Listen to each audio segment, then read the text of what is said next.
Good evening. Welcome to the Marquette City Commission meeting for Monday, September 24th, 2012. Could you please stand and join me in the Pledge of Allegiance? I pledge allegiance to the flag of the United States of America and to the republic for which it stands, one nation, under God, indivisible, with liberty and justice for all.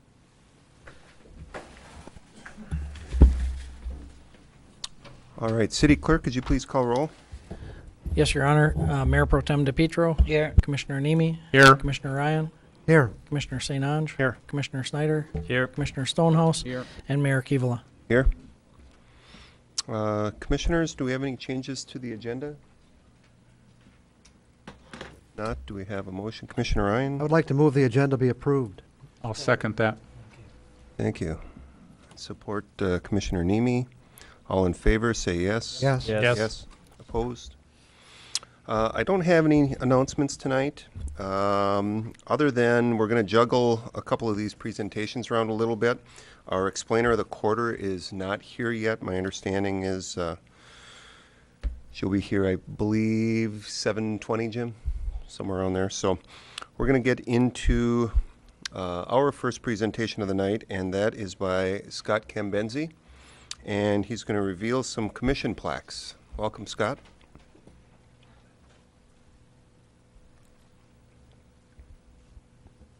Thank you. I'll try to keep this real brief. This is the end result of an effort that started a little over a year ago. It started as an idea on how to recognize the past city commissioners for the hard work they put in. As we all know, it's not for the paycheck that you receive, for which you serve. The idea was made a reality by efforts from the city manager's office, the city clerk's office, and the DPW. Plaques represent a small token of gratitude from the public and the city staff for which you serve. And we'll be updating the plates following the election, but for right now, we go all the way back to the beginning, which actually predates city commissioners when the city had aldermen. So without any further ado, I'll turn it over to the city manager if he has any comments to add, but I'll go hit the... Only that this is long overdue, and it's a pleasure and an honor to be able to have this unveiled during my tenure.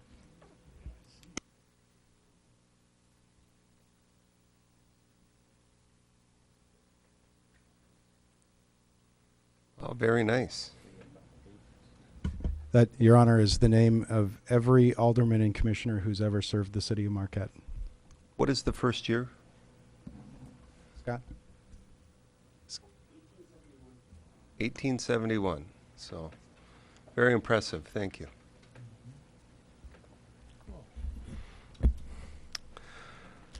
All right, next up, we've got a presentation on Northern Michigan University.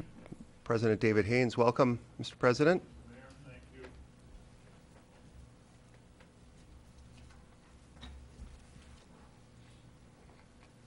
There are days in my new job, but I feel like I was here in 1871 at the end of the day, that I came to a commission meeting here.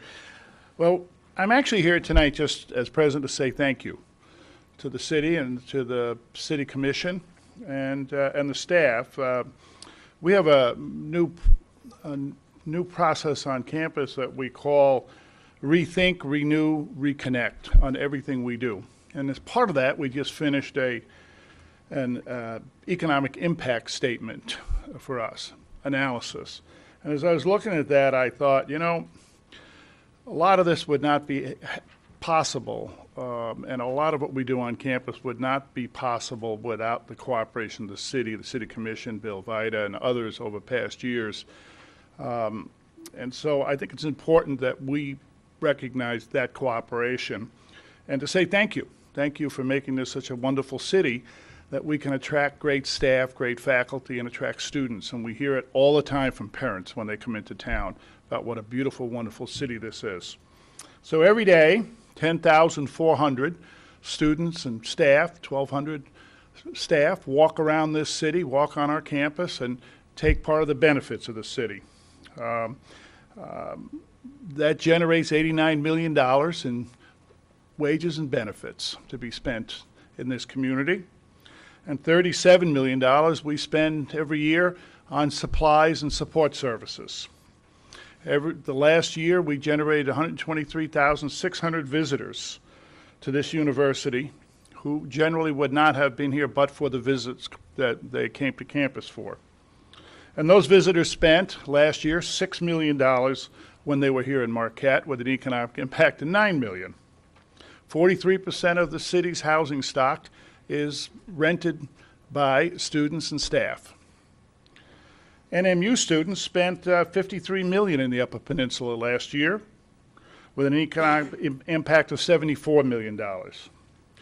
So we're going to send you this report, but generally NMU's economic impact on the UP is in excess of $311 million. And we think with all those successes, we need to say, again, thank you to you. Thank you for what you do for us. Thank you for having a great city available to our students, staff, and alums. And I want to close with that comment. This weekend, we did our first sort of block party around homecoming. And Bill Veit and the city staff and Mana Lang did a tremendous job. It was our first, and it was a huge success, and we wouldn't have been able to do it with you all.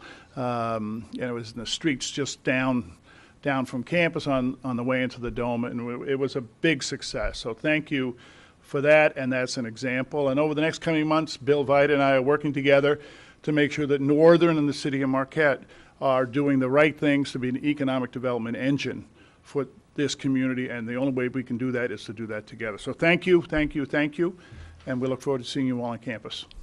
All right. Thank you, David. I do want to thank Northern and thank you in particular. We partner in many ways, as you know, but one that's very important to us as a body is the Waterfront Safety Task Force. And you committed both staff and resources for that. I know you've continued to push that hard with the students, and it's paying off. We've got 2 safe years in a row, so thank you for continuing to do that. That means a lot. You're very welcome, and thank you for that partnership. That's a great example of the many partnerships between the city and our university. You bet. Thanks again. Thank you, Mr. Mayor. All right. Next up, we've got a presentation on the Sustainable Community Ad Hoc Committee. Is Tim Melko here? Excellent. Welcome, Tim. Thank you for having me. Is there a way to get that up on the screen? We have a short presentation in the PowerPoint screen here. I think the clerk's doing it. Okay. Wonderful.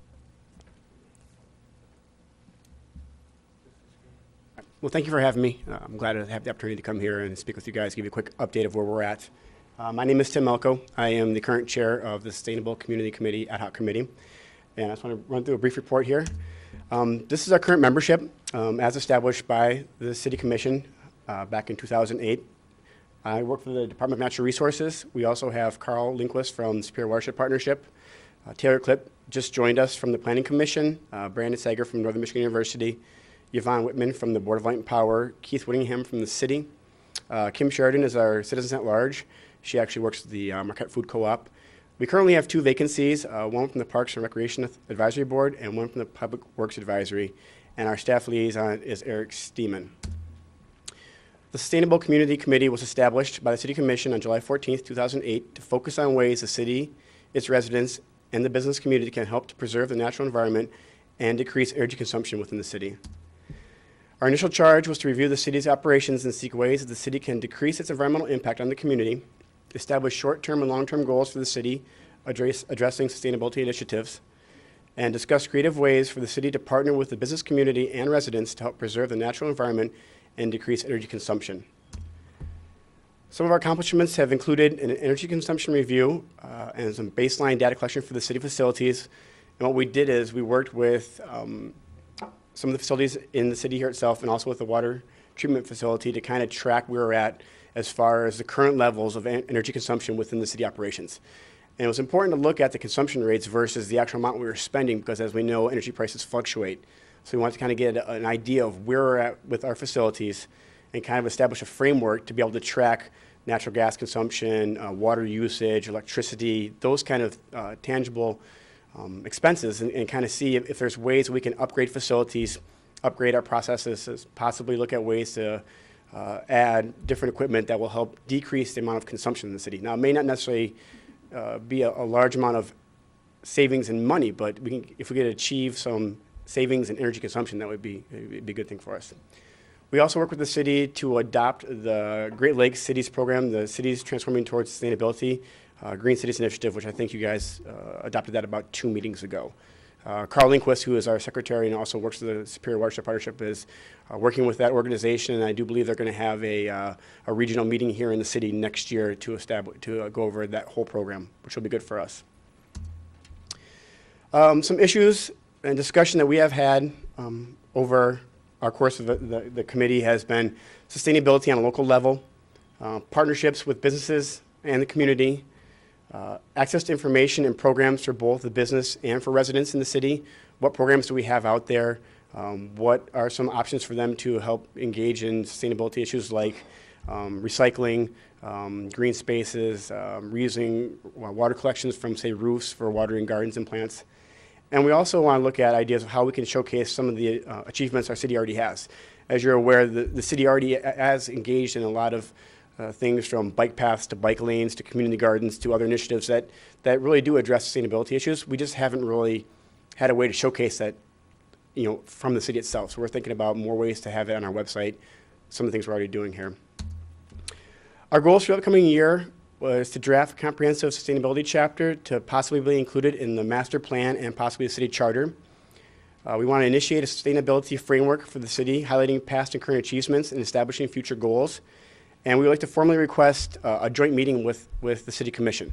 We feel it would be good for us as the sustainability community to meet with you guys, get an understanding of where you're at, some of your ideas for what we should be doing, because we want to be able to, our goal is to help you understand where we're at as a city and try and talk to you and see what some of your desires are, what your plans are for the city. At this point, if you have any questions, I'd be happy to try and answer some of those. Do you have any questions? Commissioner Nemi?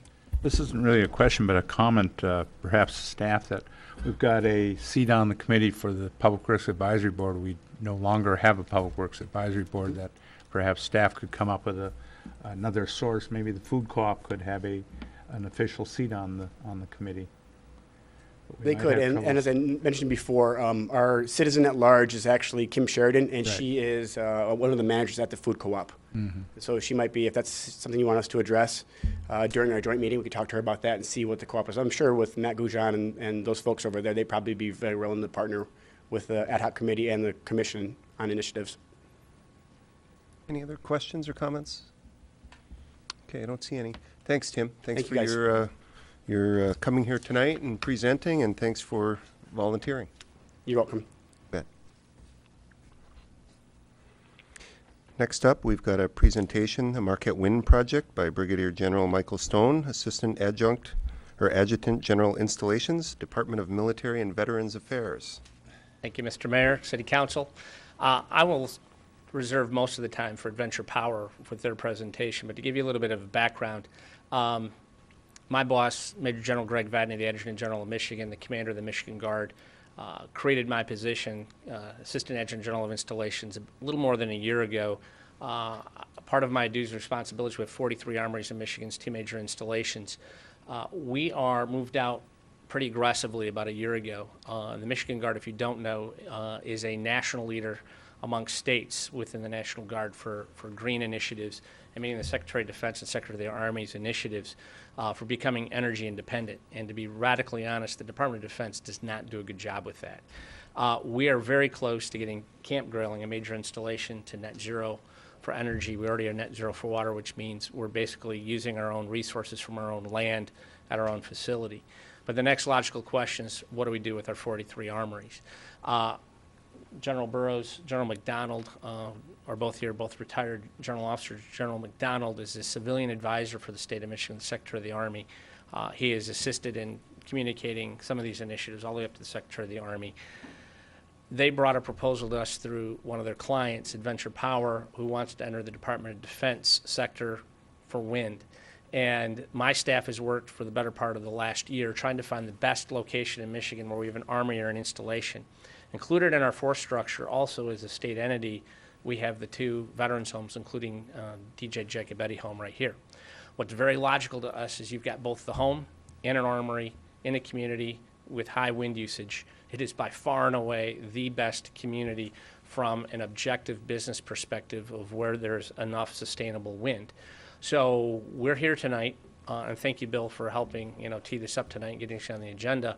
I think you've got the right community, and from listening to Mr. Vida, you guys have already been kicking this around. You've already been discussing renewable, sustainable energy. So I'll turn it over to Adventure Power.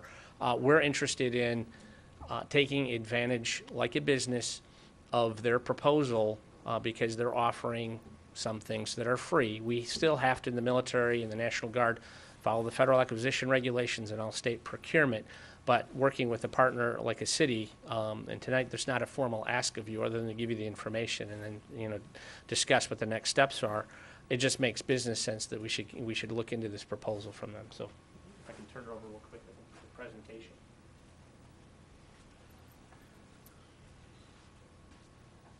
Well, hi. My name's Wayne Dunn. In case you don't understand me, I'm from South Africa. So if you don't quite get what I'm saying, we think we speak English. Over here, sometimes maybe it's different. Do I find the presentation on here?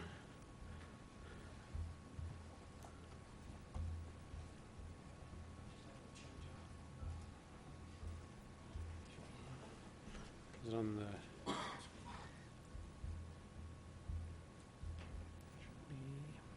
Oh, there we go. That one.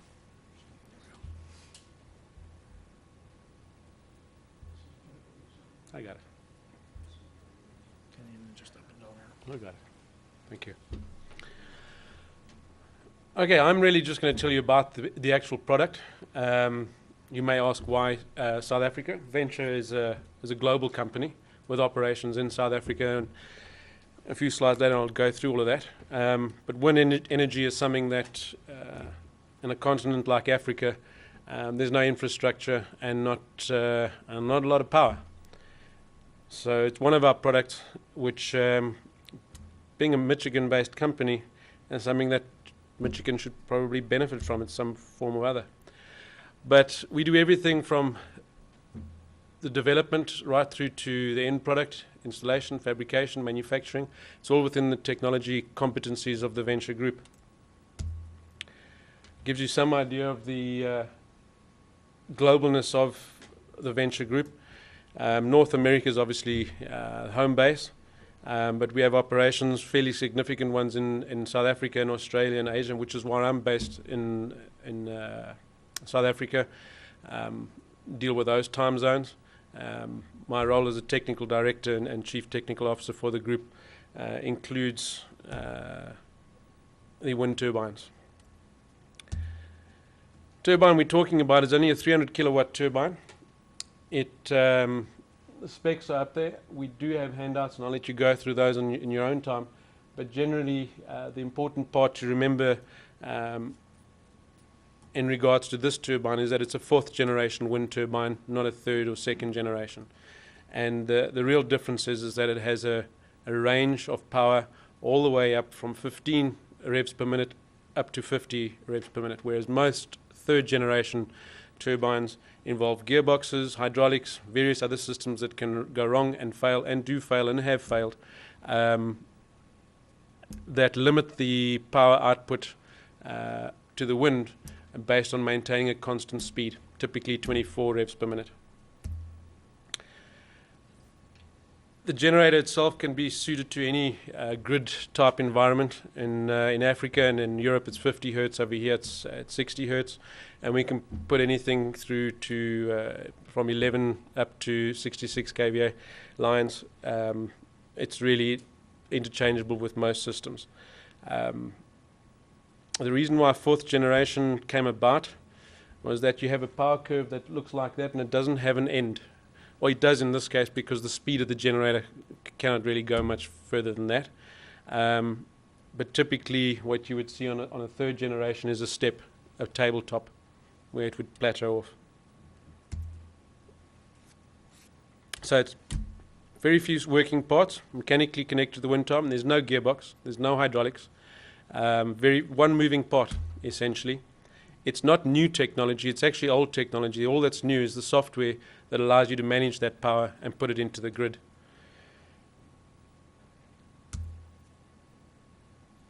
That's a bit about the manufacturing. It is within the venture competencies of polymer technology. The blades are a technology that Venture's been dealing with for many years, and is a leader in that field. All products typically tested and validated by third-party organizations. We do the whole deal, construction and erection. Maybe that's one worth pointing out, is that due to the size of the generator, it has certain advantages in regards to accessibility to areas which you wouldn't normally find with traditional large wind turbines. So that is actually a site in Mozambique. It's on top of a sand dune, a series of sand dunes. You wouldn't fit a conventional wind turbine on there. Obviously, everything these days with technology, you can manage it from your iPhone or a usual cell phone technology. This is a short video that I hope it plays itself correctly up there. No. Not interested. Sorry about that. But yeah, this is one that's based at our test facility, which we change every now and again. One of the other things that I need to point out about this particular generator, should anything fail, the blades essentially can be changed in 1 day. And you can do an entire generator change in 2. The entire installation takes 10 days from construction of the bases to erection of the turbine. And that's really all I can tell you about the generator. In the event that you have any technical questions, that's all I can answer for. Good evening. My name is Mary Wessels. I work for our Michigan headquarters, and I'm going to talk about the proposal. Mako International Adventure Power proposed to erect a trial 300 kilowatt wind turbine on a mutually agreed upon site with sufficient wind to make the installation of wind turbine viable. The 300 kilowatt wind turbine cost is recorded at $650,000 US with an estimated installation cost of $100,000 US. Our proposal is subject to the following terms. Number 1, the wind turbine will be erected at no cost to the government and will remain the property of Mako International Adventure Power for 2 years. The government will be responsible for connecting the wind turbine to the local electrical grid. Number 3, the government will provide a maintenance contract to Mako International Adventure Power for 1.5 cents per kilowatt hour generated. Number 4, there will be no charge to the military facility for power generated for the first 2 years, or the government facility, pardon me. Number 5, the wind turbine will remain on site for 24 months for assessments, whereafter the government may purchase the wind unit for 50% of the original cost or allow Mako International Adventure Power to remove the unit at their cost. Do you have any questions?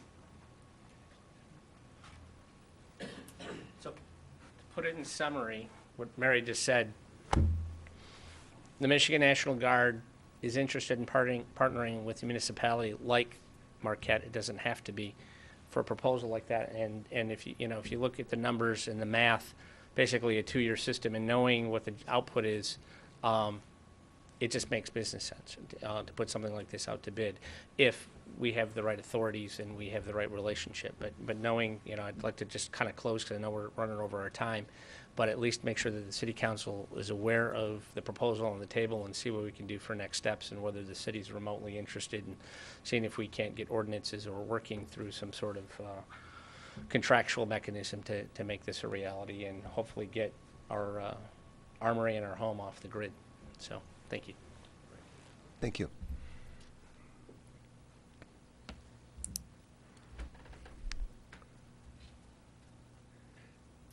Jim, has our guest shown up? Not yet? Okay. We will move to Mr. Lynch. We've got another presentation on the National Ensign Regatta 2012. Welcome, Mr. Lynch.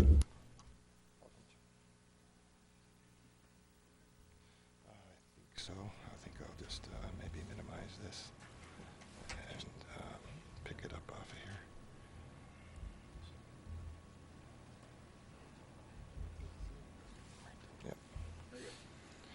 Gotcha.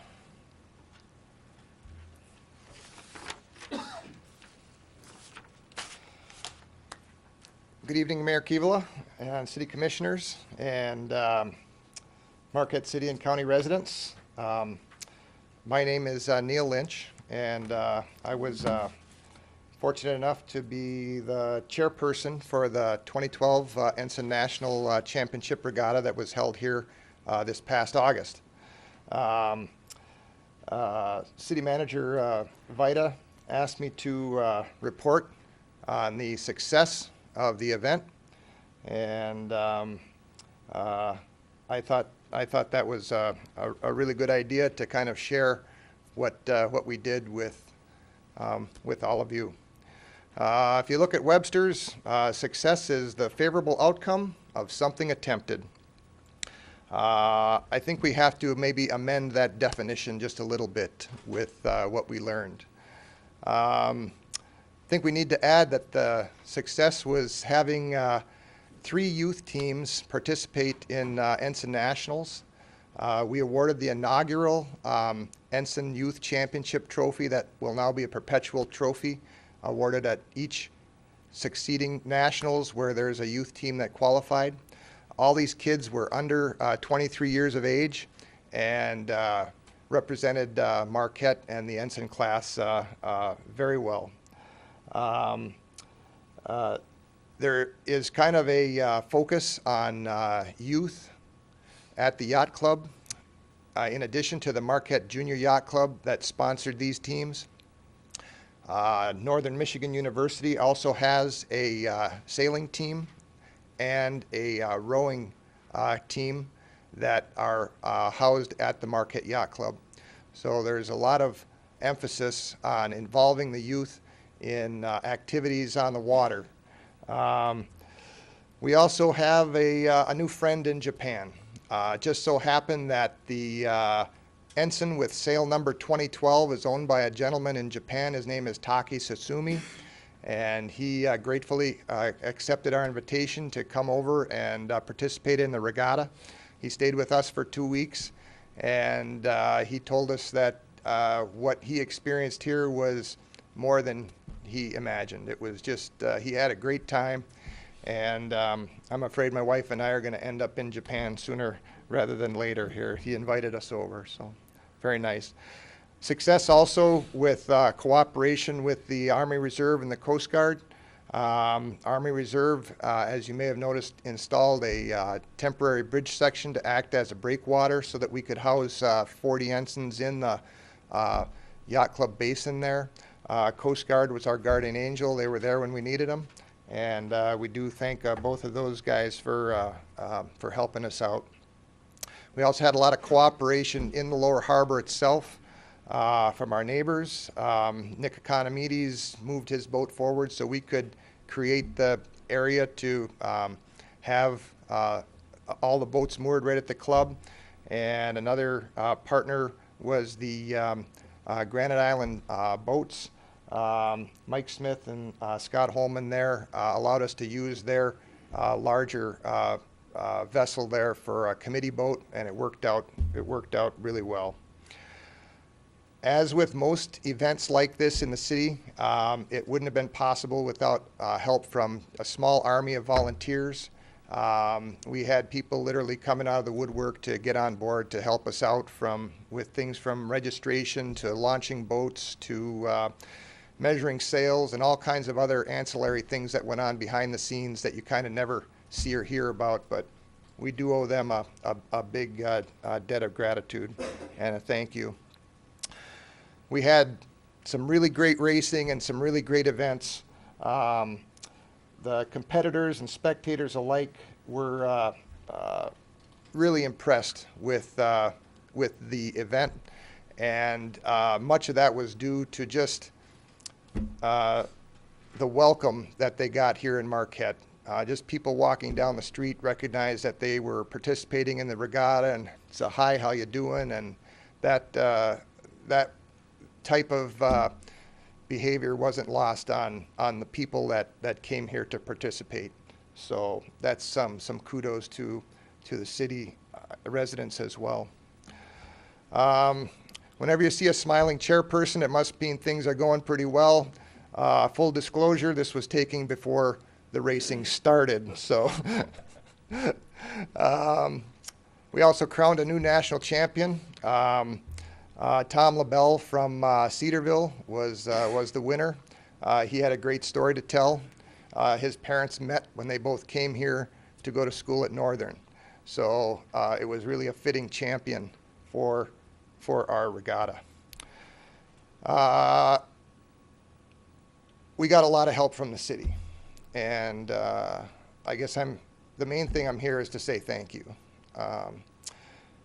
Two quick stories. The day that we were awarded the championship, I came into, that was about a year and a half ago, I came into Bill's office. And the first words out of Bill's mouth were, "What can we do to help?" And it was that way from the beginning and all the way through the event. So thank you. The other thing was kind of at the end. It was about a week before the event started, and we were at a party, and I ran into John. It's, "John, we're having an opening ceremony. Can you come and talk?" And right there, he agreed to come and give a little welcome from the city. So again, start to finish, very much appreciate your help. We had a lot of people that also pitched in. You probably recognize a lot of these names: Chad Lewis, Lori Frack, Colin Irish, Win McDonald, Richard Anderson. Ken Blood has spent some time in Arizona, but he's back here in the summer. Lizzie Corser and Hannah Kratz are both students at Northern. These people put in a lot of time and effort. If you need any projects done, I'd recommend you contact these guys because they got a lot of free time now that this is over. But they were very helpful to me. We also had a lot of kind of unsung heroes. Again, Army Reserve 657 Engineering Company, the Coast Guard, the Granite Island Boats, Nick.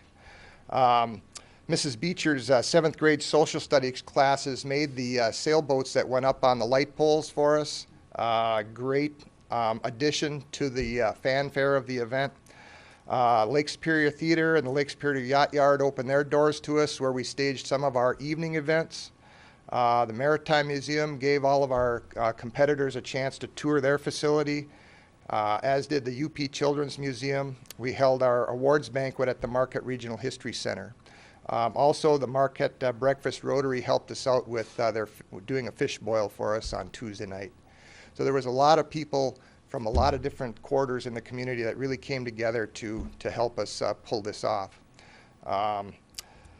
We had a lot of sponsors as well, right from entry-level sponsors, kind of right on up the line.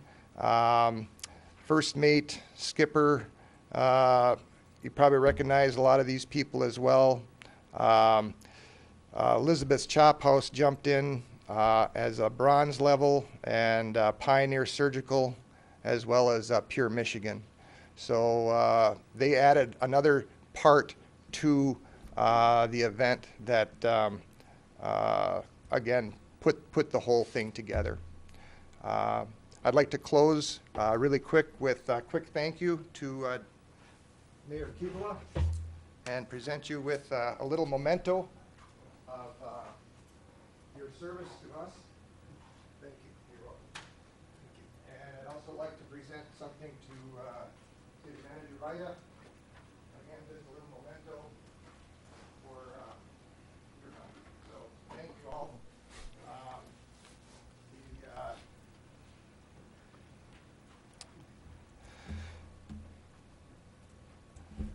The last fill in the blank here is our goal going into this was just to make sure that everybody had fun.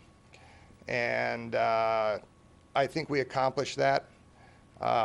The question isn't if, the question is when they're going to be coming back to do this again. So we just kind of have to fill in a couple of dates here.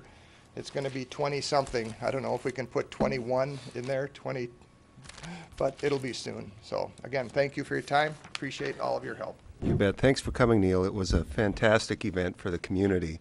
Looking at all those sailboats out in the bay was just wonderful. So thank you.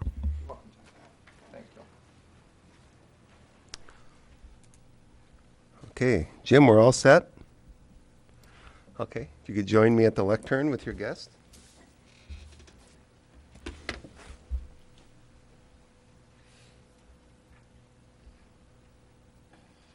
I'm going to get to the podium first and say to my friends from Venture Power, I speak English. And for 20 years I've been approaching this commission and they all nod and smile at me. Some catching up to do. All right, well, what we've got here is a certificate of appreciation presented to Jesse Vanlerberg, Outstanding UP Children's Museum Explainer of the Quarter. So this is for you, and a handshake. Thank you. So you bet.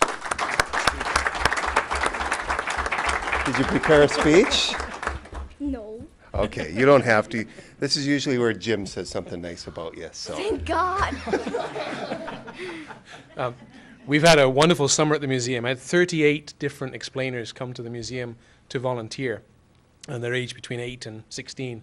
And we've actually gone up in numbers since the summer finished. Jessie appeared on the scene with her brother, who's hiding over there. There he is. Oh, he's in the middle. You can stand up and take photographs of her. Okay.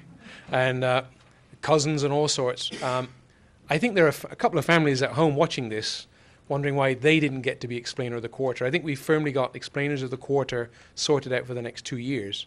So we'll have to keep coming back. Okay.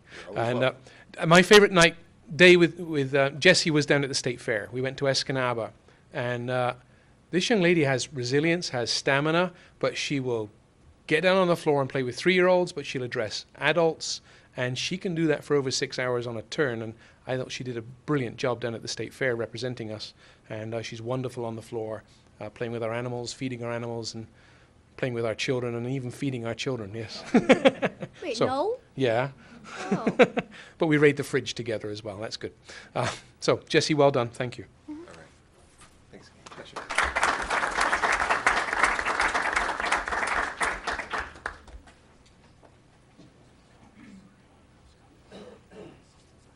Okay, we've got one more presentation. National Guts Frisbee by Tournament Director Kurt Leitonen, Event Coordinator Liz Beckman, and Media Rep Craig Buchanan. So, welcome.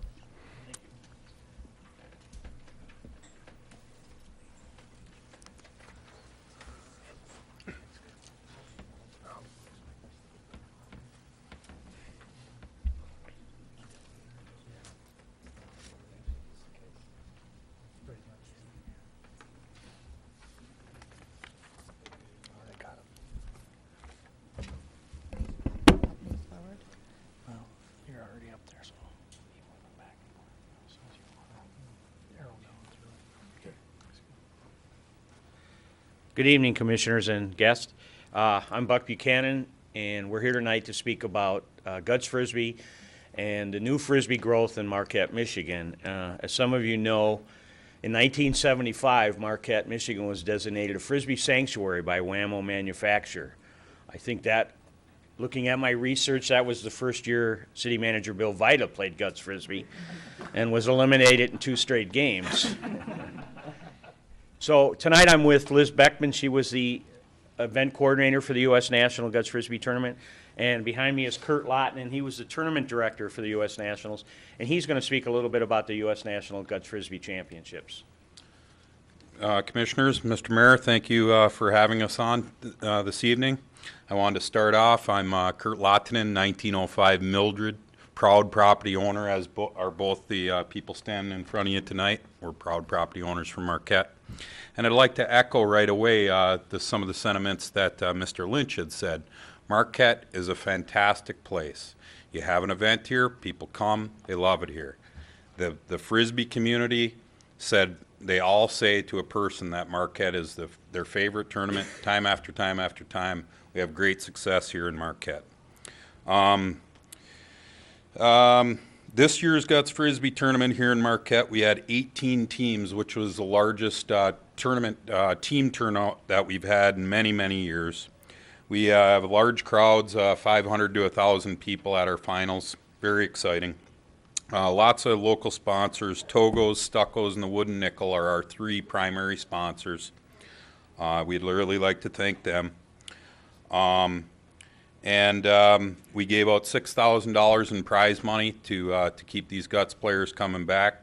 I personally talked to the Downtown Development Authority, and they gave me a number of somewhere between $30,000 and $50,000 annual economic impact based on the amount of teams and whatnot that we have come for this event. We work closely this year with Scott Cambenzi and his department. We're very thankful for them. Our event is at Hurley Field. We have had, some concerns by some of the people and legitimate concerns because we do know Hurley is a legendary field here in Marquette. We're very proud and honored to be able to use that and plan on continuing to work with Scott and his office and the city manager's office in the future to make this a great event. So I very much thank you all for the opportunity to host this event in Marquette. Thanks, Kurt. I'm going to speak tonight a little bit about the expansion of the Frisbee Sanctuary. I've been talking with Bill Vita for about a year. Actually, Johnny DiPietro and Jason actually has helped a little bit. We are now just about to open maybe our first 18-hole disc golf course. If some of you saw the Channel 6 news story last week, the BLP awarded us some property back there behind the River Park Sports Complex along Powder Mill Road. I was on the original committee that started the River Park Complex, and when I drive by there today, I see thousands of people there playing soccer, BMX, softball, and we're just going to add in now a new disc golf course, which is going to be adjacent to Tourist Park, which with the grand opening next year of the water, we expect a lot of traffic and campers to come just to play our courses. The UP is the local disc golf club, and they are going to become the umbrella organization for all the other sports. We have a new 18-hole World Disc Golf Course. We're going to connect it with Northern. Our plans are to build 4 or 5 more courses in the Upper Peninsula. We're looking at property now. I'm going to meet with Bill and see some other areas we might take. Property that's very rustic. We don't try to do any construction. We just clean the area out and put in baskets. I'm not sure if you're familiar with disc golf. There's a basket that is used like the pin. It's about this high, and you try to throw the different types of disc into the basket. There's disc course exploding in the Upper Peninsula. They're in Harvey, Iron River, Ishpeming, Houghton, Lake Linden, Sault Ste. Marie, and soon Delta County is talking about building 2 or 3 more. So our projected goal to make this the Frisbee Sanctuary, the diamond of that would be 5 or 6 disc golf courses, which will bring people from all over the Upper Peninsula, Michigan, and the Midwest. Ultimate Frisbee is also growing. It's a disc sport like Frisbee soccer. Teacher Carla Strand at the high school this year ran a ultimate tournament, and they had 23 teams, over 200 students enrolled. It's a great exercise base, and as all disc sports, they're based on sportsmanship and conflict resolution. A couple of skills our younger group, even our older parents, need these days. And I'm already started to talk with city manager about 2014 Frisbee Festival, which would include all the sports. We hope to bring maybe 3,000 to 5,000 players here for a weeks-long visit. I've personally been to London and Japan to play Guts Frisbee. So it is a worldwide sport, and actually Marquette, Michigan has a well-known name in the disc community, going back because of its history and because of what a great city we are. I dream of a Frisbee parade on 3rd Street. That's my dream, 3,000 Frisbee players walking down 3rd Street. Marquette's a tremendous place to host events. They talked about it. We had volunteers, as many as we needed. The city is so friendly. The people are so friendly. It's just a great place.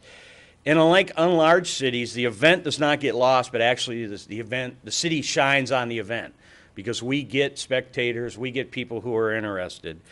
There's no other city in the world with the designation Frisbee Sanctuary. So we want to equate that to a Frisbee destination where people are going to come, just like biking, dog sled, the speed skating, all the things we offer here, the water sports. When they think of Marquette, they're also going to think of, I'm going to go up there and play disc Frisbee. Thank you very much. We're going to try to add another very unique brand to the city of Marquette, and we thank everybody in the city and all the people who have helped us. You bet. Thank you, and thanks for coming tonight. All right, thank you.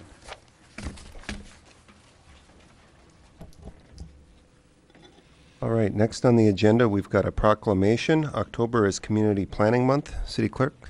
Yes, Your Honor. Whereas change is constant and affects all cities, towns, suburbs, counties, townships, rural areas, and other places, and whereas community planning and plans can help manage this change in a way that provides better choices for how people work and live, and whereas community planning provides an opportunity for all residents to be meaningfully involved in making choices that determine the future of their community, and whereas the full benefits of planning requires public officials and citizens who understand, support, and demand excellence in planning and plan implementation. And whereas the month of October is designated as National Community Planning Month throughout the United States of America and its territories, and whereas the American Planning Association and its professional institute, the American Institute of Certified Planners, endorse National Community Planning Month as an opportunity to highlight the contributions sound planning and plan implementation make to the quality of our settlements and environment, and whereas the celebration of National Community Planning Month gives us the opportunity to publicly recognize the participation and dedication of the members of the Planning Commission and other citizen planners who have contributed their time and expertise to the improvement of the city of Marquette. And whereas we recognize the many valuable contributions made by professional community planners of the state of Michigan and extend our heartfelt thanks for the continued commitment to public services by these professionals. Now, therefore, I, John P. Keevala, Mayor of the City of Marquette, do hereby proclaim the month of October 2012 as Community Planning Month in the City of Marquette in conjunction with the celebration of National Community Planning Month, dated this 24th day of September 2012, and signed John P. Keevala, Mayor. All right, thank you, Dave. And one more proclamation, Fire Prevention Week. City Clerk? Yes, Your Honor. Whereas the City of Marquette is committed to ensuring the safety and security of all those living and visiting our city, and whereas fire is a serious public safety concern both locally and nationally, and homes are where people are at greatest risk to fire, and whereas nearly 3,000 people die each year as a result of home fires, and whereas roughly 2/3 of home fire deaths resulted from home fires in which no smoke alarms or no working smoke alarms were present. And whereas working smoke alarms cut the chance of dying in a reported fire in half, and whereas the Marquette City Fire Department recommends at least one smoke alarm on every level of the home, including the basement, outside all sleeping areas, and in all bedrooms. And whereas informing the public about the importance of smoke alarm installation and maintenance serves as an essential step toward increasing the public's safety from home fires, and whereas the City of Marquette's firefighters are dedicated to reducing the occurrence of home fires and home fire deaths and injuries through prevention and proper education, and whereas the 2012 Fire Protection Week Whereas the 2012 Fire Prevention Week, October 7th through 13th theme is Have Two Ways Out, actively works to motivate the City of Marquette's residents to implement smoke recommendations in their homes. Now, therefore, I, John P. Keevala, Mayor of the City of Marquette, do hereby proclaim October 7th through 13th, 2012 as Fire Prevention Week throughout the city, and I urge all the people of Marquette to protect their homes and their families by heeding the potentially life-saving messages of Fire Prevention Week 2012, and to support the many activities and efforts of the Marquette Fire and Emergency Services. Dated this 24th day of September 2012, and signed John P. Keevala, Mayor. All right, thank you. Next we have boards and committees. Andrew Kalsich, if you could meet me at the lectern.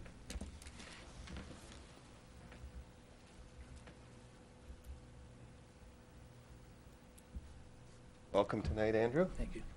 Andrew, I've got for you a City of Marquette pin. And Andrew is our newest member to a board and committee. He's on the Marquette Housing Commission board, so welcome and thank you for your service. Thank you. Have any prepared speeches or anything? No, you're good? I'm good. Okay, thank you. Thank you.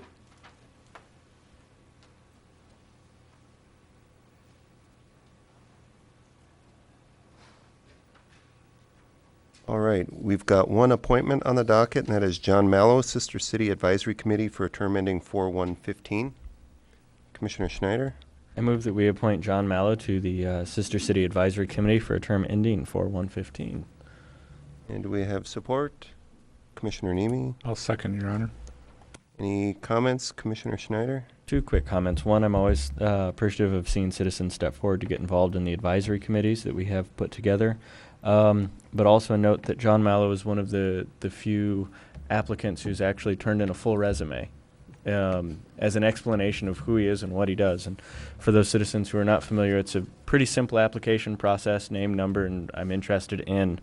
And it's really nice to actually see a full resume, because some of the committees are pretty heavy hitting with the background that a citizen should have, and it's really nice to be able to see that background, and I would encourage more citizens to do the same.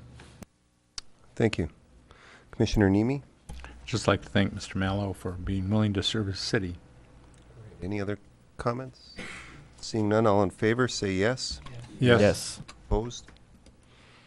All right. Next up, public comment. Comments may not exceed 3 minutes per person. Citizens may reserve time to speak on agenda items. This may result in the item being moved up on the agenda at the mayor's discretion. Anyone wishing to speak? All right. We will move to the consent agenda. City Clerk, do you want to read the items? Yes, Your Honor. Item A, approve the minutes of the September 18, 2012 special commission meeting. Item B, approve the total bills payable in the amount of $4,862,335.85. Item C, authorize the city to act as fiscal intermediary for KBIC funding of $24,420 for the Michigan State University College of Human Medicine, Upper Peninsula, for equipment purchases. Item D, authorize the city to act as fiscal intermediary for KBIC funding of $12,940 for renovations to the Great Lakes Recovery Center's Wright Street facility for youth and adult residential substance abuse programming.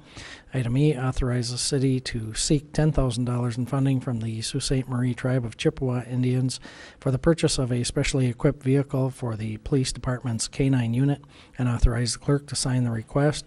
Item F, declare water system components as surplus and authorize staff to dispose of the material for the highest value. Item G, determine that there is no advantage to competitive bidding and approve the purchase of cultured stone from Fraco Incorporated of Marquette, Michigan in the amount of $6,071.12, being the local supplier of matching stone. Item H, authorize the purchase of sodium aluminite from U.S. Alco at a unit price of $541.74 per ton for fiscal year 2012-2013. Item I, appoint the Director of Administrative Services, Susan Bohor, as the officer delegate for the MERS annual meeting, and Chief Financial Officer Gary Simpson as the officer alternate. And item J, approve the lease agreement between the city and Vangos Incorporated to operate the concession space at Lakeview Arena, and direct the mayor and clerk to sign the agreement. All right. Thank you. Commissioners, what's your pleasure? Commissioner Ryan? I move we approve the consent agenda. Thank you. Do we have support? Commissioner Schneider? Any comments, Commissioner Ryan?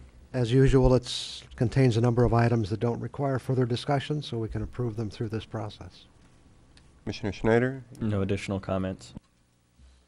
Seeing no additional hands in the air, we'll call the question. All in favor, say yes. Yes. Yes. Yes. Opposed? Motion carries. Number 12, under new business, report and recommendation from the city manager regarding BP 1226 2 25 cubic yard steel round bottom open top roll off containers. City Clerk? Yes, Your Honor. Background, the purchase of two new 25 cubic yard round bottom open top roll off containers was budgeted in the FY 2012-2013 budget to replace two 1989 roll off containers that have become unsafe. The two existing roll off containers will be sold as scrap. They are expected to return $1,200 to $1,500 for a total scrap value. The cost of the boxes has increased substantially since the cost estimates were received approximately 1 year ago. The price of steel continues to trend upwards. The difference from the budgeted amount will be made up from the scrap value of the existing boxes and approximately $6,000 that was saved by purchasing the two patrol vehicles off state bid. Public notice was given and bid specifications were sent out to two vendors, with the two vendors responding. Bids were opened on August 30th, 2012. The bid tabulation is attached. The bid from Wastequip was not accepted as it was for a lighter duty box than what was specified. Fiscal effect, the motor pool fund capital outlay budget for 2012-13 contains $10,000 for this purchase. The difference will be made up from the sale of scrap steel and remaining budgeted funds from the patrol car purchase. Recommendation: award a bid to purchase 2 new 25 cubic yard steel round bottom open top roll off containers to Actron Steel of Traverse City, Michigan, in the amount of $14,900, being the sole bid meeting specifications. Alternatives as determined by the Commission. All right, thank you. Commissioners, what's your pleasure? Commissioner Nemi? Thank you, Your Honor. I'd like to move that we award the bid to purchase 2 new 25 cubic yard steel round bottom open top roll off containers to Action Steel of Traverse City, Michigan, in the amount of $14,900, being the sole bid meeting specifications. All right, thank you. Commissioner DePietro supports. Commissioner Nemi, anything to add? Just that this is the bid we have to deal with, and the containers are something that our Public Works Department needs to operate. Thank you. Commissioner DePietro? Nothing further, Your Honor. Thank you. All right. Anyone else? Seeing none, I'll call the question. All in favor, say yes. Yes. Yes. Motion carries. Number 13, report and recommendation from the city manager, professional services contract for economic development planning. City clerk? Yes, Your Honor. Background: the City Commission supported the creation of a strategic development division in the Community Development Department and provided funding for professional services related to the drafting of a city economic development plan. City staff encumbered the funds to FY 2012-13 so that the project would reconcile with the current effort to update the community master plan. Requests for proposals were issued and 5 firms responded. Of the 5 firms, 2 were selected for telephone interviews, with the end result of Place Dynamics LLC being recommended by staff. Fiscal effect: the funds in the amount of the contract, $22,000, are available in the FY 2012-13 Strategic Development Division budget. Recommendation: approve the selection of Place Dynamics LLC for professional services related to economic development planning, and direct the city attorney to prepare and execute a contract. Alternatives as determined by the Commission. Thank you. Commissioner Stonehouse? I motion to approve the selection of Place Dynamics LLC for professional services related to economic development planning, and direct the city attorney to prepare and execute a contract. Thank you. Do we have second? Commissioner Schneider? Support. Thank you. Commissioner Stonehouse, any comments? Well, clearly this is a topic of vital interest to the city, and we did establish the fund when we went through the budgetary process, so I think it's time we move on it. Thank you. Commissioner Schneider? Yeah, happy to support this, although I'm not in total support of it. I remember when we went over it in the budgeting process that we set it aside for this. It's a little frustrating. Partially, I wish that we would assign this to city staff and be able to use the funding for city staff to head up economic development. Or I wish that we had an organization in our community that could actually take on some of these economic development studies for us, that we could hand them to without having to go outside of the community. Okay. Commissioner Ryan? I thought I might be alone on this subject tonight, but maybe I'll get some agreement from Jason, because I'm not in favor of this. I'm in favor of economic development. I've been involved with economic development organizations for 40 years. The reason I'm not in favor of this is maybe for the same reason that Jason just mentioned, and that is I'm against spending $22,000 for something that I think we should be able to figure out for ourselves. I also feel very strongly that economic development is rarely driven by the kind of plan that comes out of this process. I often see kind of a disconnect from what goes on in the planning process to what happens in the real world. I think there's a place, for government and economic development, and I think we've just had a couple of good examples. The Viridia project, where the city stepped forward to support that. The Marquette Co-op project is another. I think the city providing infrastructure is also critically important. Founders Landing is probably an example of where the city stepped forward and developed some property or made some property available for development, and now we're seeing that development go forward. There's a lot more I could say on this, but I know all of you want to go to a Packer or watch a Packer football game, so I'm trying to be restrained here. But I really don't think we need to do this. I really think we should do it ourselves. I really feel that way, and I think, you know, we've got a master plan. I don't know if any of you have looked at it and read the economic development section. I'd say with some tweaking on some key issues, you know, most of it's there already. So that's my thought, and I'm sticking to it. All right. Thanks, Don. Commissioner St. Onge? Thank you, Your Honor. My issue with this proposal is I'm not quite sure what we get as a result. I mean, I certainly understand the notion of economic development.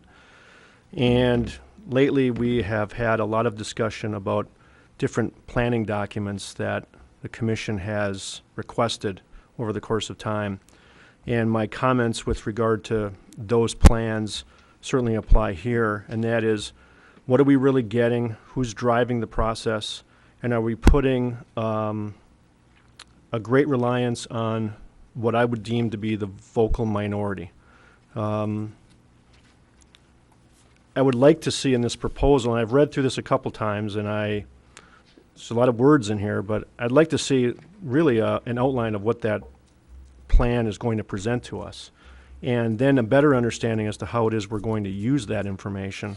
I'm not as hung up on the notion of doing it locally. I trust that we've solicited perhaps the best firms that we can find that can provide these. I've never heard of this particular firm, but that's certainly not surprising, I guess. I don't run in those circles per se.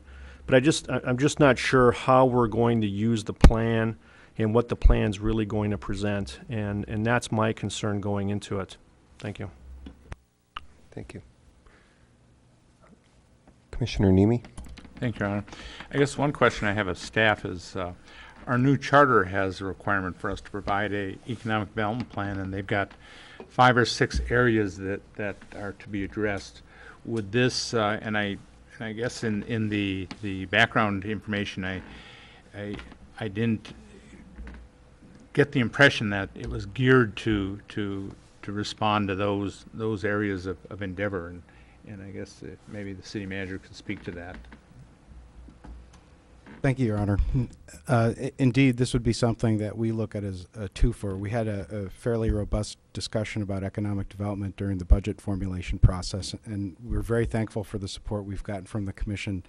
We have the authority, but we didn't get the resources this year to actually staff up to have an economic development planner on staff. So part of this is a resource challenge for our community development folks. It's one more project that they have to take on that conflicts with finishing up the land use code, the community master plan, and other things.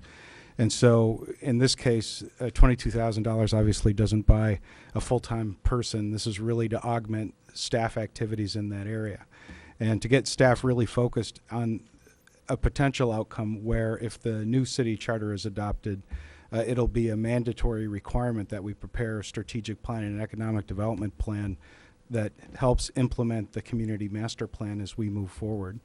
And so the upside for this, I said earlier too, for if the community accepts the new charter, this puts us a little bit ahead of the game and knocking down one of the new components we'll be facing.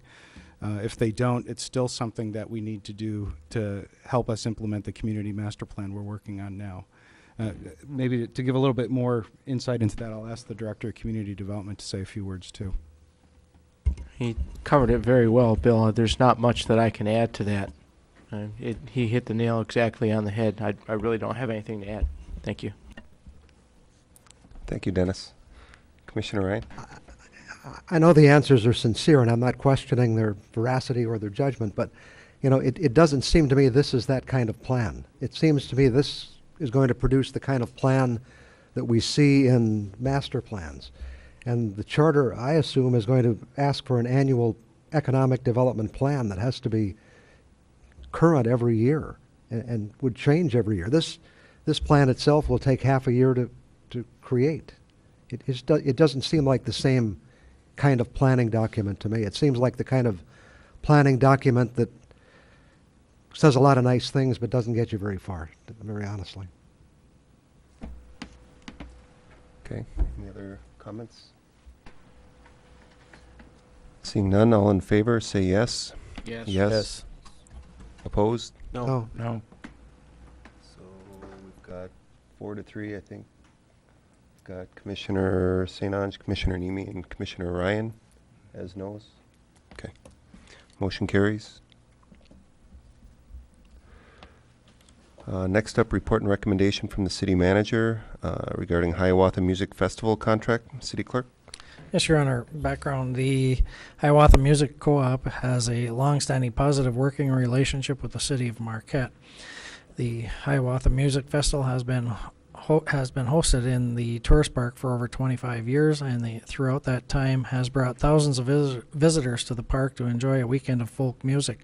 They support the community through outreach and programs that promote performing arts and enhance the quality and prestige of local arts and culture opportunities in the city. This past year, Hiawatha submitted a promotional fund request that was disqualified due to the admission fee charge for the festival, which was largely dedicated toward paying for the park rental fee. They have subsequently approached the city to consider a contract reduction in their annual fees of $1,200. Staff has reviewed their request and believe it is justified based upon A, the impacts to the festival resulting from an inability to use the full park facilities and city infrastructure as a result of ongoing reconstruction efforts at the tourist park basin, as well as B, meeting the intent of the promotional fund regarding year-round value and prestige provided to the community through their community outreach. Staff has reviewed the request and concur a reduction should be considered. Fiscal effect, the tourist park campground fund would realize $1,200 less in annual revenue through the end of the contract date of July 18th, 2016. Recommendation, approve an amendment to the current 5-year contract with Hiawatha Music Co-op to reduce the annual rental fee by $1,200. Alternatives as determined by the Commission. All right, thank you. Commissioners? Commissioner Nemi? I don't have a motion, but this item seems like it's an end run around our procedure for determining the promotional expenditures, and I think this is an item that we should really just refer to the budget process when we would discuss these sorts of things.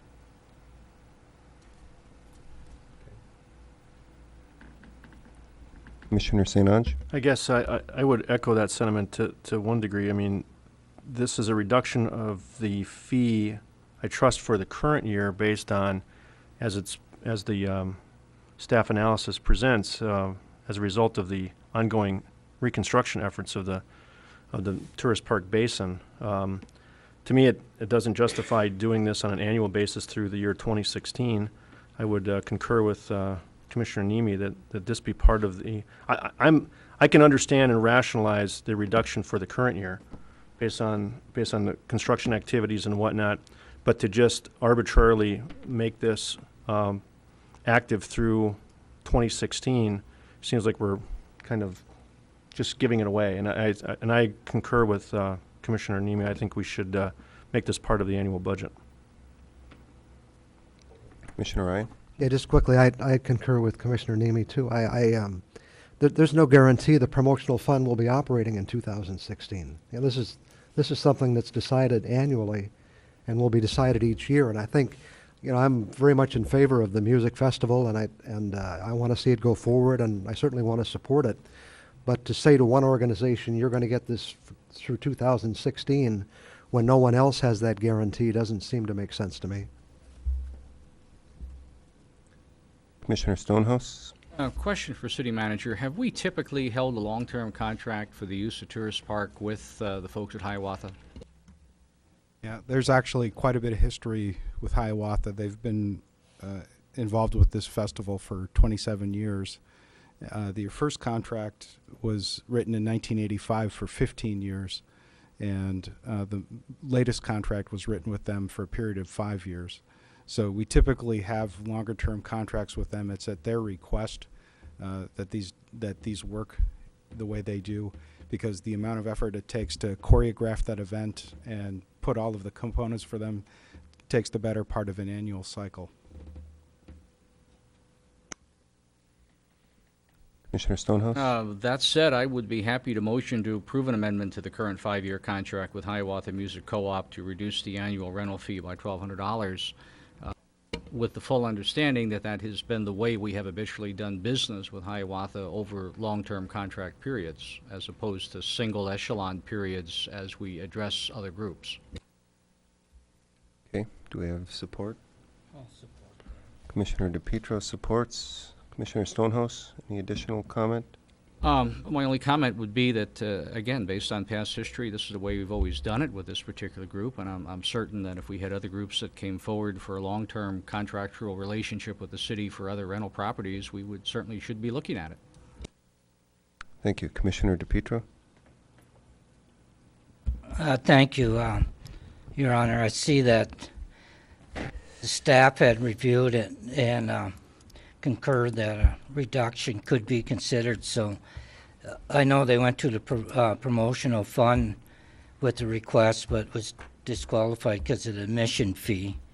So anyways, I don't have a problem at this time till July 18, 2016. Thank you. Any additional comments?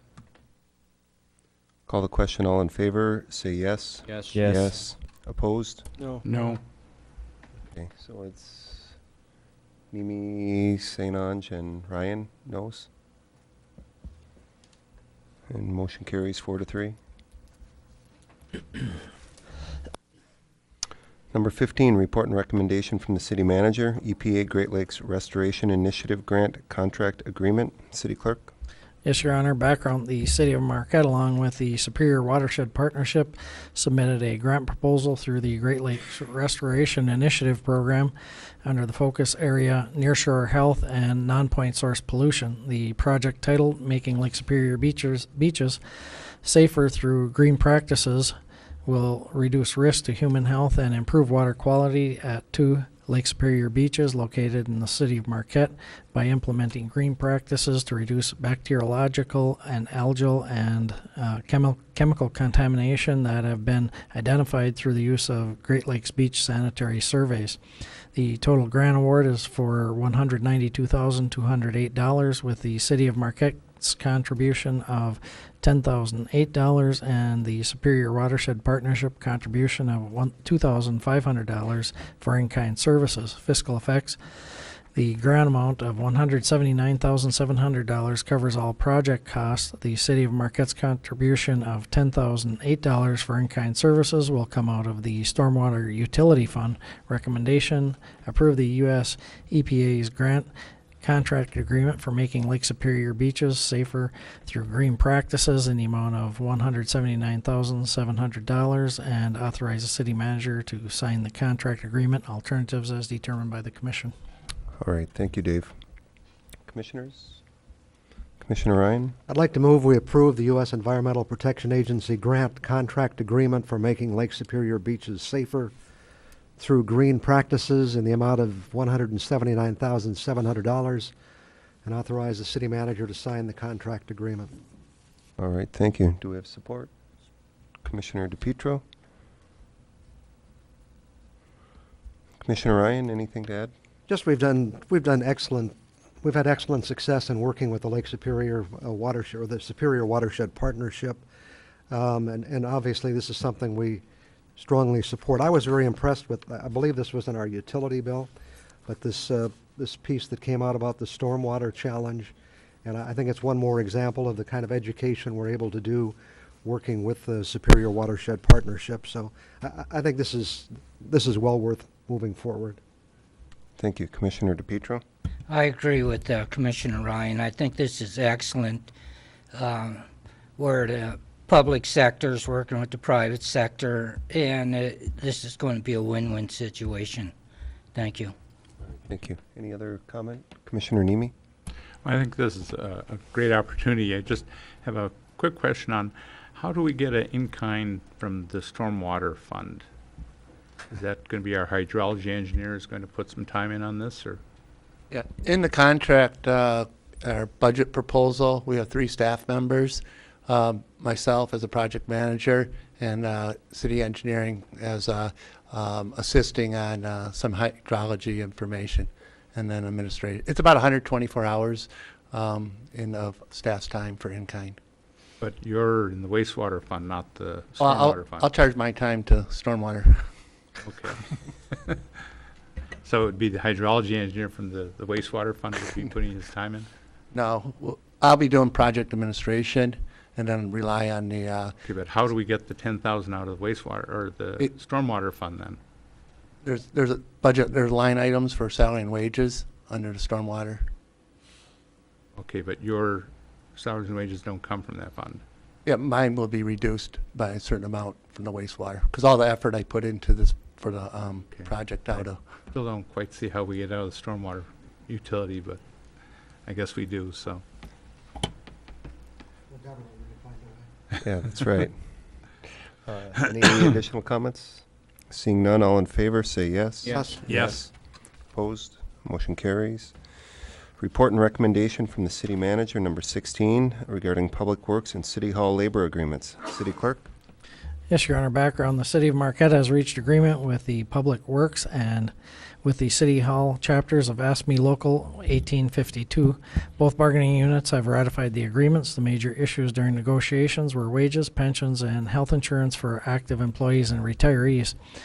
In entering negotiations, the city sought to comply with Public Act 152 of 2011, or PA 152, for health insurance while mitigating the effect on employees, eliminate retiree health insurance, reduce our pension costs while ensuring sustainability of the plan, and regain the flexibility to react to future legislative or financial changes.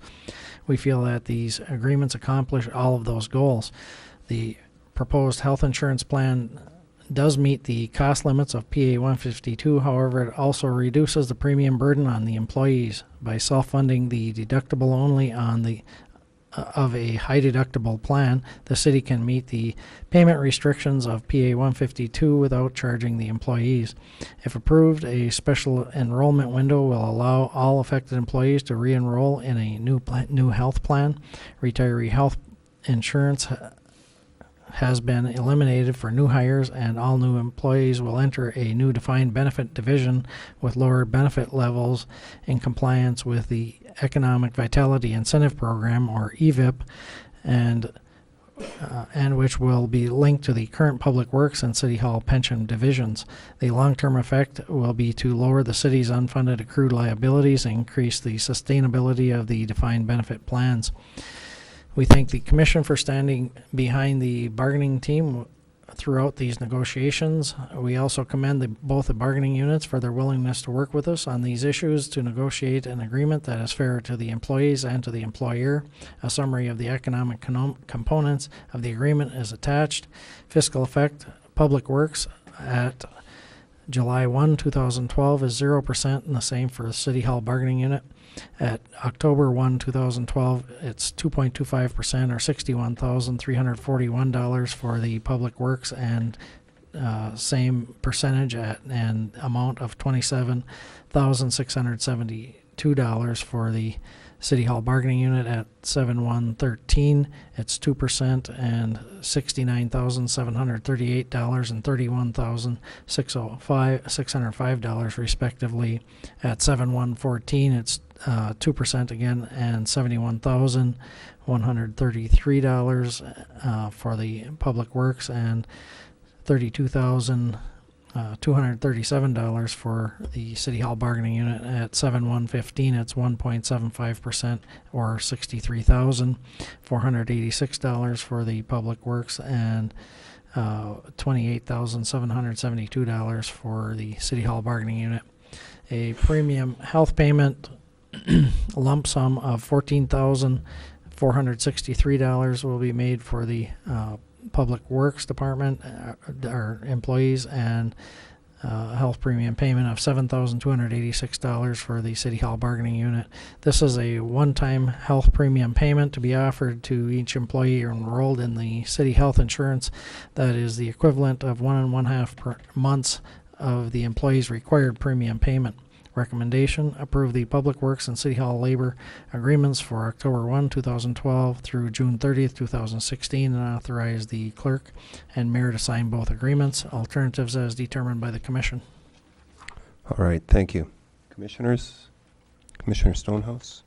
I motion to approve the Public Works and City Hall labor agreements for October 1, 2012 through June 30, 2016, and authorize city clerk and mayor to sign both agreements.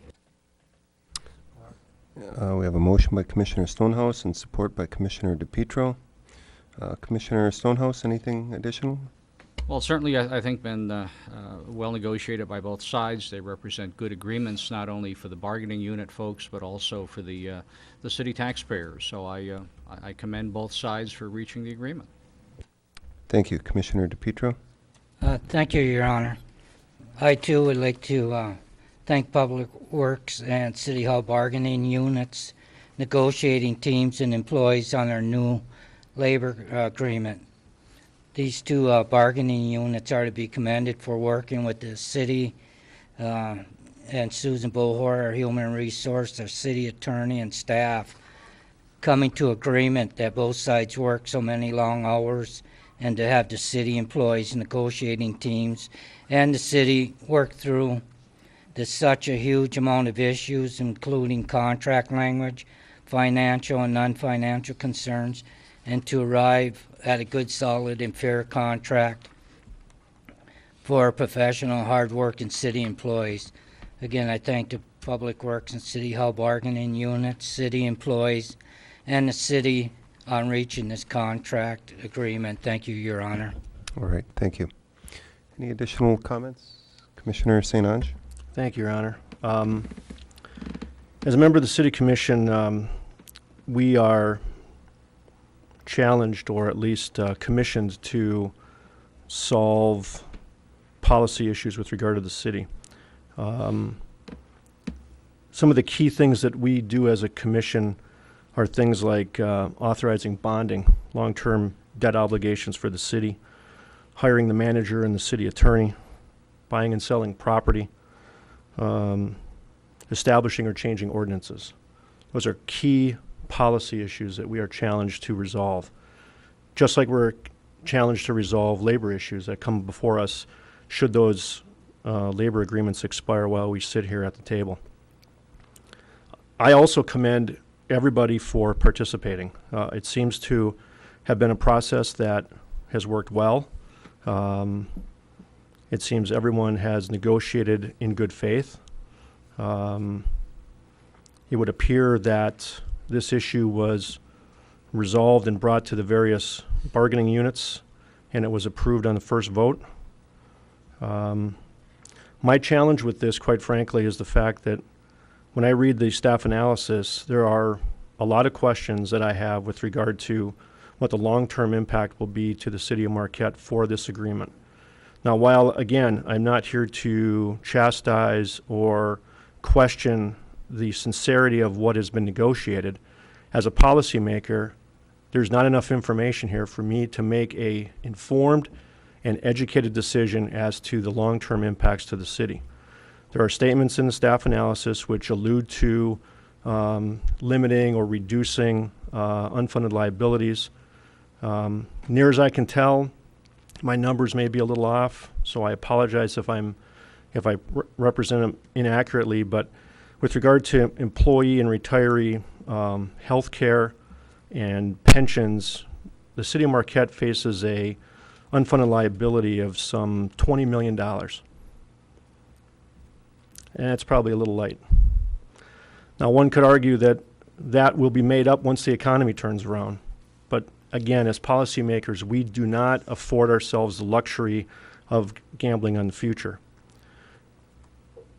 While this may be a good deal for both sides, I can't make an informed decision as to how it impacts our unfunded liability issues going forward. And I would have liked to have seen that. Unless I missed something along the way, we were afforded 2 communications with city staff and the bargaining team, our bargaining team, with regard to resolution of this contract. One at the very beginning, what the strategy would be, and one at the end, that a deal was at least reached pending ratification by both sides. No information with regard to financial impact, reduction of long-term liability issues. So I'm not questioning the intent of all those at the table. I'm not attempting to question their ability and their loyalty to their side and the fairness of the agreement. But as a policymaker, I simply do not have enough information to render a sound decision that this is truly in the best interest of the city of Marquette and its taxpayers. I would like to see this thing delayed, but it probably wouldn't be, so that that information can be afforded to all of us so we can make an informed decision. We talk a lot in our budget processes over the last 3 years about this notion of kicking the can down the road. We've all used it. I don't know if we're kicking the can down the road here. It appears maybe we're not, but again, I can't make that informed decision. So I have to vote no, not because of the intentions of everybody and their effort and the sincerity in which they worked on this deal, but as a policymaker, there's not enough information here for me to make an informed decision. Thank you. Thank you. Commissioner Ryan? I think Commissioner St. Ange's concerns are legitimate, but nevertheless, I will support this. You know, I think this is, we hear so much today about employee benefits, employee pay at the local government, state government, throughout our country, and it's obviously something we have to be concerned about. You know, I do think the fact that we went into these negotiations, first of all, seeking to comply with Public Act 152, which sets out some pretty strict requirements as far as what we can pay for health insurance benefits if we're going to continue to get support from the state of Michigan, and also to reduce our pension costs. And the fact that we feel these agreements accomplish those goals, I think, is an important step forward. I sense that over the past several contract negotiations, both parties have come to the table recognizing that we need to move in this direction, and I think both parties have done that, and that's what makes me pleased with this agreement. I think both sides are seeing the need to work together to come up with a solution which is going to work for everybody, and if we can continue to do that, I think we can continue to move forward and meet the kind of challenges we have ahead. So I'm pleased to support this agreement, and would like to thank the attorney and Susan and the members of the union negotiating teams for their effort in this process. Thank you. Any additional comment? I'm going to echo Don's concern or comments. I think this is a very fair contract for both sides, and I applaud both sides for being able to come together and do it. I'm glad that we're complying with the new Public Act. That certainly sets us up in a little better shape for revenue sharing, hopefully. So with that, I'll call the question. All in favor, say yes. Yes. Yes. Yes. Yes. Opposed? No. Commissioner St. Ange is the no. All right, next up is public comment. Comments should be limited to 5 minutes per person. Anyone wishing to comment? All right, seeing none, we'll move to City Commissioners' comments. We'll start to my left, Commissioner Nemi. Thank you, Your Honor. I just have a brief comment. We've had a number of groups tonight thanking us for the wonderful city we have, and actually it's not us who do that. It's all those groups who've come before us that are really doing it, and I was struck especially by the gracious comments of Dr. Haynes talking about the impact of the university. If it wasn't for the university, we would not be able to provide the type of city we have. The support of the state and the veterans home, the Frisbee, it's just all the regatta. It's just they're the ones who are making the city. We're not doing it. Hopefully we're not doing anything wrong, but they're the ones that are doing everything right. So, thank you. Very well put, Commissioner Schneider. A few comments. What time does the game start? 10 minutes ago. All right. Well, then I'm not going to worry about time. To follow up with Commissioner Nemi's comment, one of the things that I heard earlier today is the direction of our community is inevitable. It's just government can slow it down or speed it up. And I think a lot of these community groups, whether it be Frisbee or the Ensign, Regatta or Hiawatha. You know, all of these things are inevitable because they're portions of our community. It's just up to us as government if we're getting in their way and slowing them down, or if we're giving them all the tools that they can to really excel at what they do.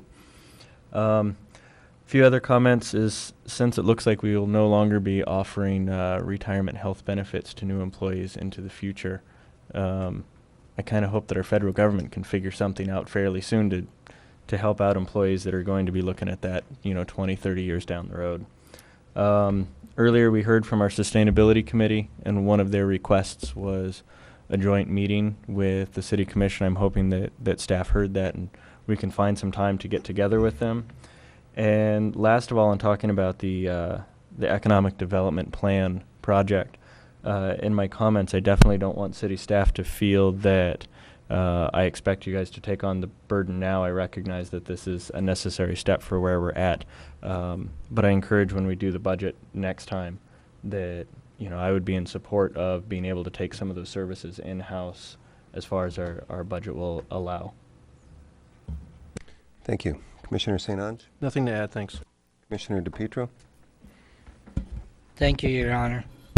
Just to congratulate Detective Sergeant Mike Kohler of the Marquette Police Department on his 20 years of service.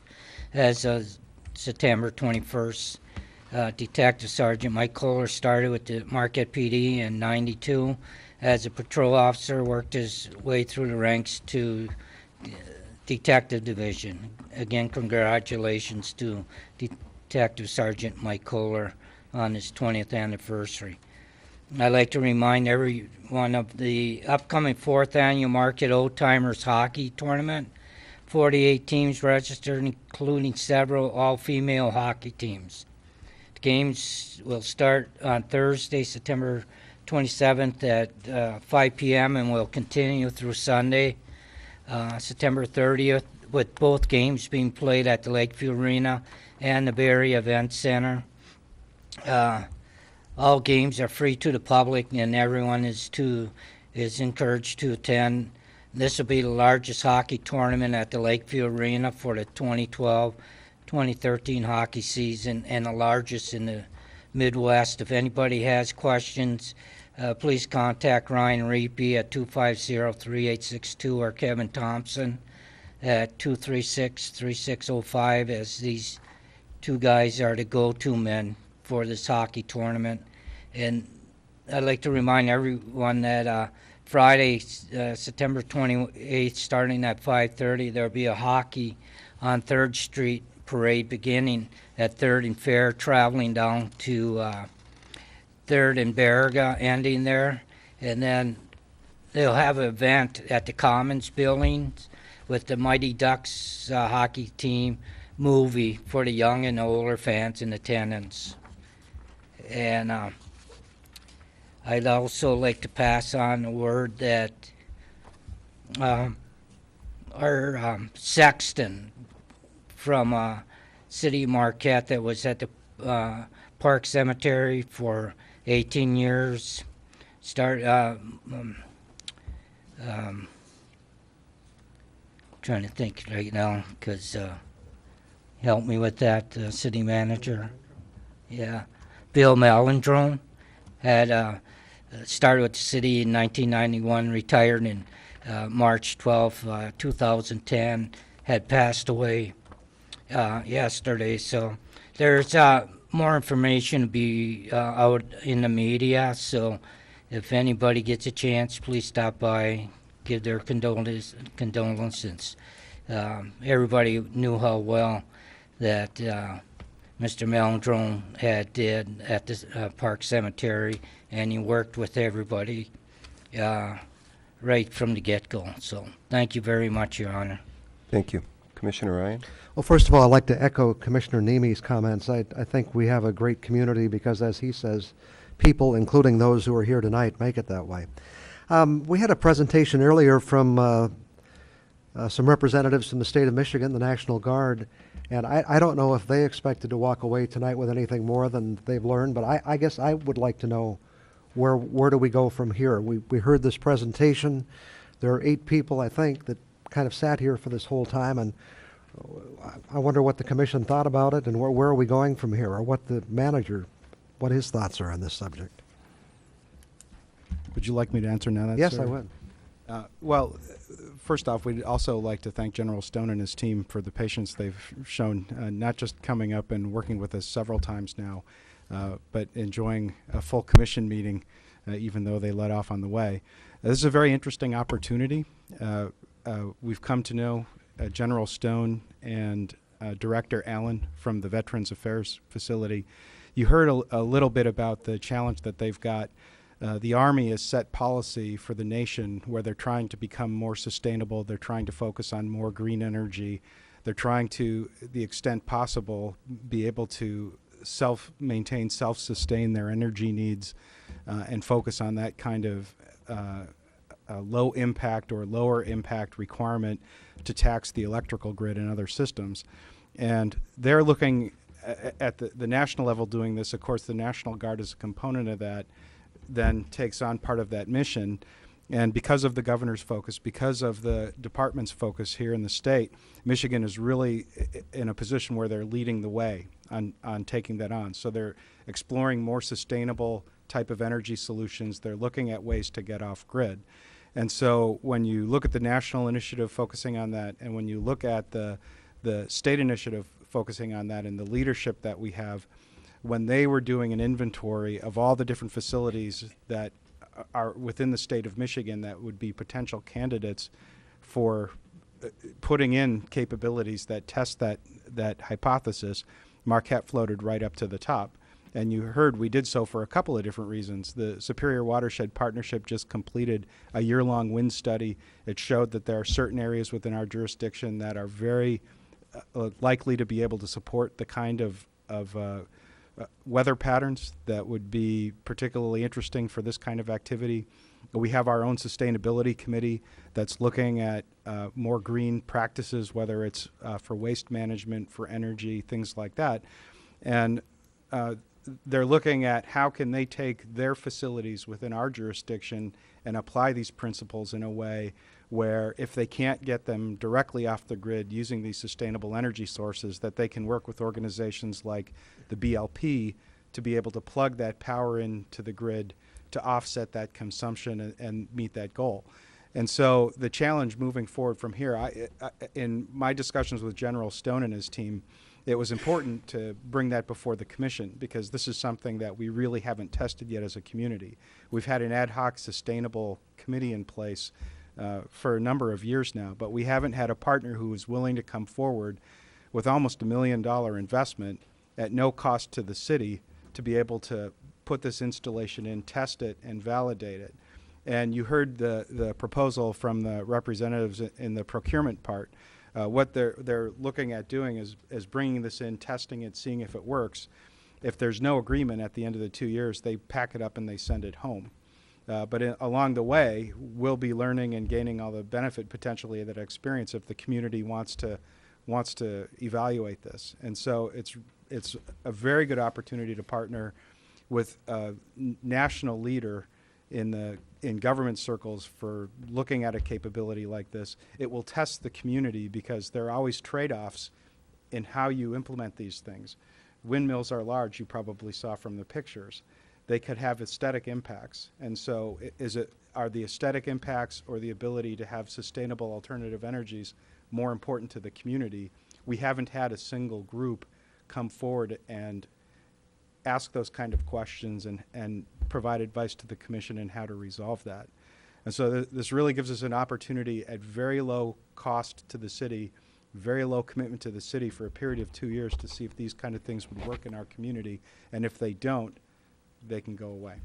So very briefly, is this going to come back to us again in some form, or? Well, it would be my intention going from here. We'd like to sit down with General Stone's team again to get some sense really of what their planning timelines might look like and how they would propose to work with in their acquisition processes to realize this. I would ask that in addition to staff doing this work, we'd like to put it in front of the Sustainability Committee. We'd like to put it in front of the Planning Commission to make sure that according to all of our local ordinances and the opportunities to get this in front of the community and the people who are charged with enforcing all of our ordinances, that we get all of our ducks lined up before we bring it back to the City Commission. And perhaps at that point in time, we'll ask General Stone and his team to come back with representatives of the other advisory bodies and to make a robust presentation to the City Commission. Thank you. Just two things quickly. I appreciate President David Haynes coming in tonight from Northern. I think it's good he sees this as a partnership, and I certainly do. They are part of our community and a very important part going forward. I think it's also worth mentioning that I think we all know it, obviously, but it's time to welcome Duke Life Point to our community. I think we all liked having our own hometown hospital, but with the changing ways in healthcare, this is going to be an important step going forward for the community of Marquette, the city of Marquette, and for the Upper Peninsula. So we certainly, hopefully, will welcome this new organization into our community as well. Thank you. Commissioner Stonehouse? Well, the only comment, I guess, would be a little bit of echo of what Commissioner Ryan was talking about and concerning the wind turbines, is that I think it's very important that we have some kind of a structure in the community as to how that would fit in. Whether we do this as an experimental effort, as perhaps would make a lot of sense, but do that as part of some sort of an ordinance or a city ordinance that would allow that to happen. Because otherwise, once this one pops up, we're going to see everybody wanting to stick one on top of their house without any really safety controls for other citizens or how the whole thing may work. So I think it's very important that it go in front of the Sustainability Committee, certainly in front of Planning Commission, and that a product come out of there then that would give us some structure that we can move forward on. Other than that, nothing further. Thank you.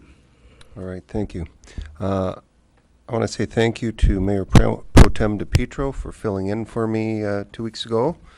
I watched the tape, and you did an honorable job, especially with about 10 Japanese delegates here that you had to pronounce their names.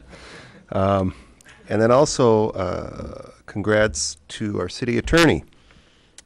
He and I were down in Lansing last week, where I presented him for an award. Ron was the recipient of the William Studi Award for Ethics and Civility in Municipal Government. So well-deserved, Ron. Very proud of you. So with that, City Manager. Thank you, Your Honor. I'd just like to thank the Commission for all of your continued consideration and support. I know some of the issues we put before you can be challenging, but we certainly appreciate the amount of time and effort that you put into working through the issues, and it's an absolute pleasure to serve. I'd also like to thank all of the different groups that came before us tonight. It's important, I think, to hear the rest of the story. A lot of times you hear the beginning part where somebody is asking for a permit to do something, but you never get a chance to really hear how it ended up. And I think what you're finding more and more often is exactly what you've seen. The best things that happen in this community are because people love the community and want to see those great things going on. And there's an army of volunteers and energy out there making us successful every day, well beyond the arm reach of government to do that. Also like to thank again the State of Michigan delegation for coming up and their patience today. You're probably noticing an interesting theme is there's an awful lot of international things going on in Marquette these days, along with Rio Tinto and Cliffs Natural Resources, the university expanding their international student base. We have a gentleman now from South Africa potentially interested in working with our community. We have international visitors coming in from Japan, from Great Britain, from other areas. But more importantly, we have members of the community reaching out and reciprocating, and you've heard that too. And as we step up onto that stage that we talked about stepping onto 2.5 years ago, you're now starting to see some of the very real internalization of that process that is inevitably going to continue to move forward, whether we decide to speed it up or slow it down. It's definitely upon us. I'd also encourage, just as a closing thought, thank you all again for serving, and please take a moment before you rush off to see the Packers game to take a look at your names up on the plaques in the back of the room. It's really something, and that's all I have, Your Honor. Thank you. With that, we're adjourned.